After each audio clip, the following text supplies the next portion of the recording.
Hey y'all, welcome in or welcome back to my channel. My name is Artrice if you are new here, and today we're in front of my bookshelf, which means we are doing something book related, and today it will be another book review, so let's get right on into it.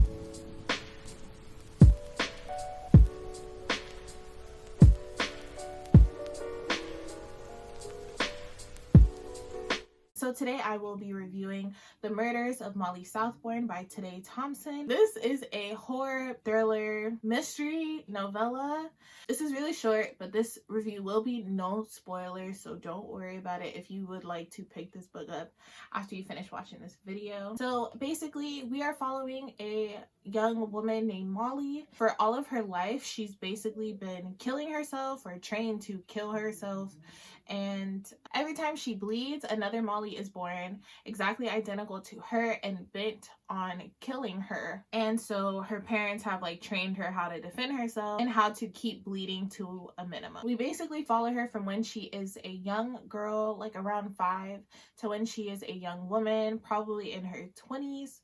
And we just follow her and how she navigates her predicament and her life, how she deals with life in general, because her parents don't want her to be out of their sight. Basically, they want to make sure that they can protect her from these other Mollys in case she bleeds, and they also want to be able to supervise her to make sure that she doesn't bleed if possible. And the first chapter is in the present, and basically we see Molly talking to another Molly, and as the book continues, we go backward in time to the beginning, to the very first memory that Molly has of seeing another one of her, and we follow that in a linear form all the way into the present moment that we started in chapter 1. So it's kind of like a full circle moment. This mainly takes place in a rural America. From my memory, I don't think it says a specific state or city or town. It's just kind of a rural area.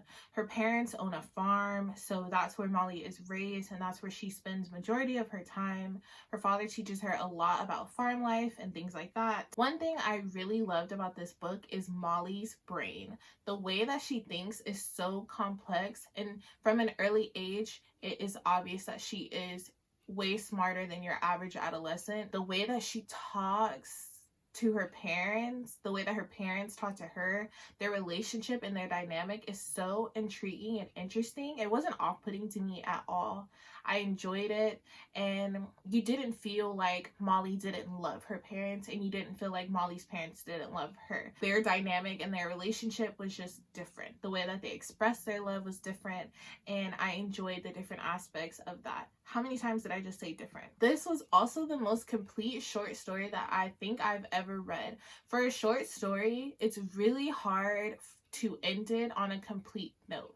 A lot of the times the reader still has a lot of questions that they feel like is unanswered, and the author just didn't have time to fit it all in to a short book. But I feel like the author accomplished that with this.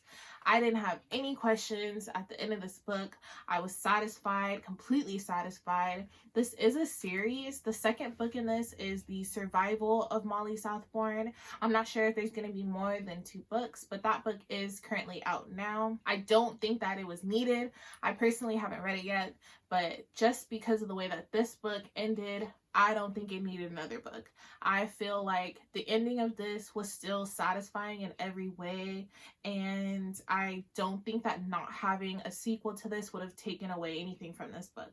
But I also don't think that, again, I haven't read it yet, but I don't think that reading the sequel will hurt the first book in any way. I still think that this will be complete. I still think that it'll be weird and unsettling and just everything.